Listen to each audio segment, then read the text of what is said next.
5, जी हाँ chapter number 5 पढ़ेंगे। और चैप्टर नंबर 5 में जितने भी सारा ऑब्जेक्टिव है सारा का सारा कंप्लीट करेंगे। इंपॉर्टेंट तो है ही, साथ में इसको याद रखना काफ़ी ज़्यादा ज़रूरी है, क्योंकि इससे बाहर सब्जेक्टिव में या ऑब्जेक्टिव में पूछे नहीं जाते हैं, मैं जितना बता रहा हूँ। और इस चैप्टर का नाम है प्राथमिक क्रियाएँ। तो चलिए देखते हैं इसमें कितना सारा ऑब्जेक्टिव है। 23 ऑब्जेक्टिव है जो कि इंपॉर्टेंट है। चलिए वीडियो स्टार्ट करते हैं। सबसे पहले बोला जा रहा है क्या, निम्नलिखित में कौन सी खाद्य फसल नहीं है। नेगेटिव सेंटेंस हो गया, ठीक है। खाद्य फसल नहीं है, गन्ना, मक्का, चुकंदर या फिर कॉफ़ी। तो इसका जो है चुकंदर जो है ये खाद्य फसल नहीं है, ठीक है। ये खाद्य फसल क्या है, नहीं है, यानी ऑप्शन नंबर सी बिल्कुल सही हो जाएगा। आगे पूछ रहा है क्या, निम्नलिखित में से कौन सी रोपण फसल नहीं है। कॉफ़ी, गेहूँ, गन्ना या फिर रबर। तो कॉफ़ी फसल रोपण फसल यानी रोपने वाला जो जैसे धान लगाते हैं कौन नहीं है। तो अगर इसका आंसर की बात करें तो गेहूँ जो है वो रोपण फसल नहीं है। गेहूँ जो है बोया जाता है, यानी कि मुट्ठी में लेके गेहूँ का बीज और खेत में से फेंकते हैं, यानी उसको एक एक करके लगाया ही नहीं जाता है, यानी कि रोपण नहीं किया जाता है। बाकी सारा फसल तो रोपण किया जाता है। गन्ना भी रोपण फसल है, मक्का जिसे बोलते हैं मकई, ठीक है, उसको रोपण फसल कहते हैं। यह नहीं होगा, तो ऑप्शन नंबर सी इसका बी हो जाएगा गेहूँ। आगे पूछ रहा है क्या, ब्राज़ील के कॉफ़ी बागान को क्या कहा जाता है। ब्राज़ील की कॉफ़ी बागान को क्या कहा जाता है ब्राज़ील में।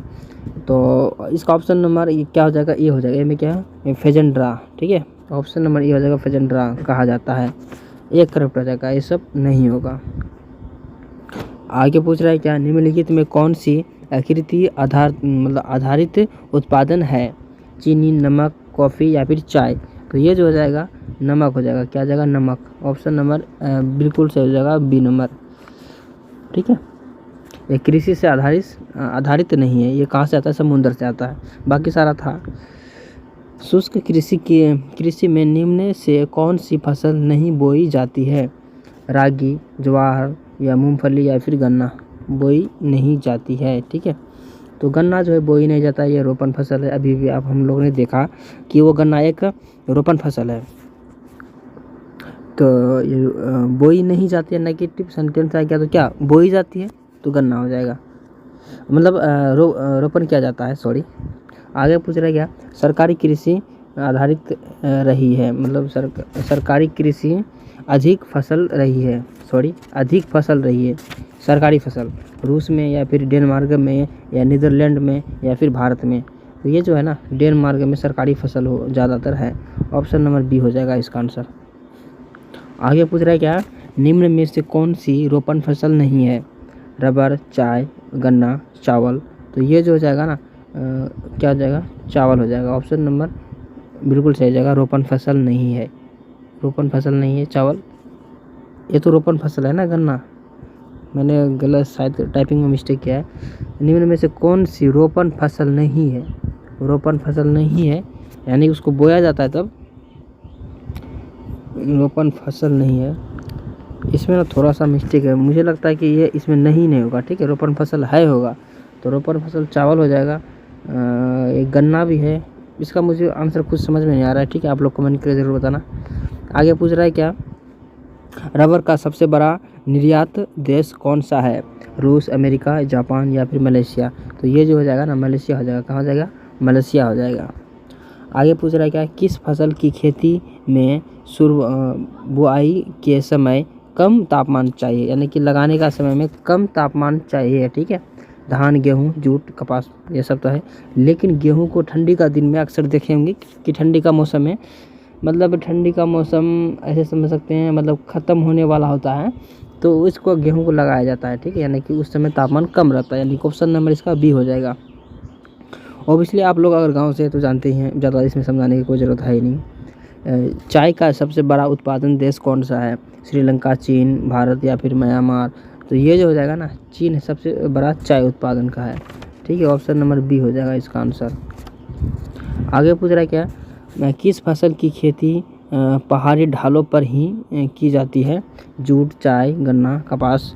ये जो है ना चाय की जाती है। कौन सी फसल, चाय। ऑप्शन नंबर बी हो जाएगा, चाय। कृषि के लिए इनमें से कौन सा सबसे अधिक उपरोक्त है यानी कि ज़रूरत है, होना भी चाहिए। तो मैदान, ये तो ज़रूरी है। ये पर्वतीय ढाल, इसमें भी कम होता है। उच्च पठार, ये भी कम होता है। वर्षा पर निर्भर क्षेत्र, यानी कि जहाँ पर वर्षा होता है उसी पर निर्भर रहता है, ये भी नहीं। मैदान में जो होता है ना सबसे ज़्यादा होता है, ठीक है। तो ऑप्शन नंबर क्या हो जाएगा, सी हो जाएगा। आगे पूछ रहा है कि कृषि निर्धारण में किस कारक का भारत में ज़बरदस्त हाथ होता है। भूमि, वर्षा, मिट्टी या रसायन खाद उपयोग, ये सब का नहीं होता है, लेकिन वर्षा का जरूर होता है, ठीक है।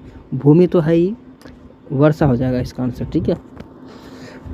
कृषि पर ज़बरदस्त हाथ होता है वर्षा का, ऑप्शन नंबर बी हो जाएगा। आगे पूछ रहा है क्या, कृषि के अंतर्गत हम इनमें से किसे लेते हैं। इनमें से हमें किसे लेते हैं। फसलों का उत्पादन या पशुपालन या फिर मत्स्य पालन या फिर इनमें से सभी।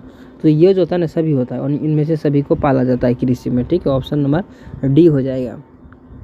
चलिए, इसमें बोला जा रहा है कि चावल या धान की खेती संबंधित है। चावल या धान की खेती संबंधित है, किससे संबंधित है। रोपण कृषि से या फिर ट्रैक कृषि से, क्या वो लिखा गया है। और ये सब तो नहीं होगा, इसका ऑप्शन नंबर डी हो जाएगा, गहन निर्वाह की कृषि से, यानी ऑप्शन नंबर डी बिल्कुल सही हो जाएगा। आज विश्व में लगभग कितने लोगों का भरण पोषण पशुचारण पर निर्भर करता है, यानी पशु चराने में। 1 करोड़, 2 करोड़, 3 करोड़, 5 करोड़। तो ये जो है ना 2 करोड़ आज भी लोग पशु पाल के खाते हैं, यानी ऑप्शन नंबर बी हो जाएगा इसका आंसर। गेहूं की खेती के क्या बोला जा रहा है, आदर्श तापमान कितने होना चाहिए, यानी कि मैक्सिमम तापमान कितनी होना चाहिए, ठीक है। 500 सेल्सियस डिग्री से 10 सेल्सियस डिग्री, या 10 से 20 सेल्सियस, या फिर 20 से 30 या 30 से 40। ये जो होता है ना 10 से 20 होना चाहिए सेल्सियस डिग्री, ठीक है, तब गेहूं बढ़िया होगा। निम्न में से कौन सी एकल कृषि नहीं है। एकल कृषि नहीं है, डेयरी कृषि। डेयरी समझ, जहाँ दूध दही रहता है इसमें क्या कहते हैं, डेयरी कहते हैं। मिश्रित कृषि या रोपण कृषि या फिर वाणिज्यिक अनाज कृषि। तो ऑप्शन नंबर इसका बी हो जाएगा, मिश्रित कृषि। क्या हो जाएगा, मिश्रित कृषि। ऑप्शन नंबर बी बिल्कुल सही हो जाएगा। यूरोप वीडियो द्वारा अपने उपनिवेशों में किस प्रकार की कृषि विकास किया जाता है। मिल्पा, रोपण कृषि या मिश्रित कृषि या अंगूर की खेती। तो ये जो है ना रोपण कृषि कहते हैं। क्या कहते हैं, रोपण कृषि। ऑप्शन नंबर बिल्कुल सही हो जाएगा, बी नंबर।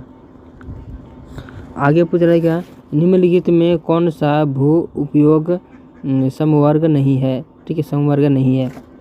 तो ये सीमांत भूमि हो जाएगा, ठीक है, ऑप्शन नंबर सी हो जाएगा। खट्टे रसदार फलों की कृषि संबंधित है। मिश्रित कृषि या सघन कृषि या भूमध्य सागरीय कृषि या फिर रोपण कृषि। तो ये जो हो जाएगा भूमध्य सागरीय कृषि। ऑप्शन नंबर सी बिल्कुल सही हो जाएगा। निम्न प्रदेशों की विस्तृत वाणिज्यिक अनाज कृषि नहीं होती है। किसकी वजह से नहीं होती है, अमेजन बेसिन, ठीक है, ऑप्शन नंबर डी सही हो जाएगा इसका। लास्ट और आखिरी क्वेश्चन में बोला जाएगा, निम्नलिखित में से कौन सा देश गेहूं व चावल की अधिक उत्पादन की किस विकसित की गई है।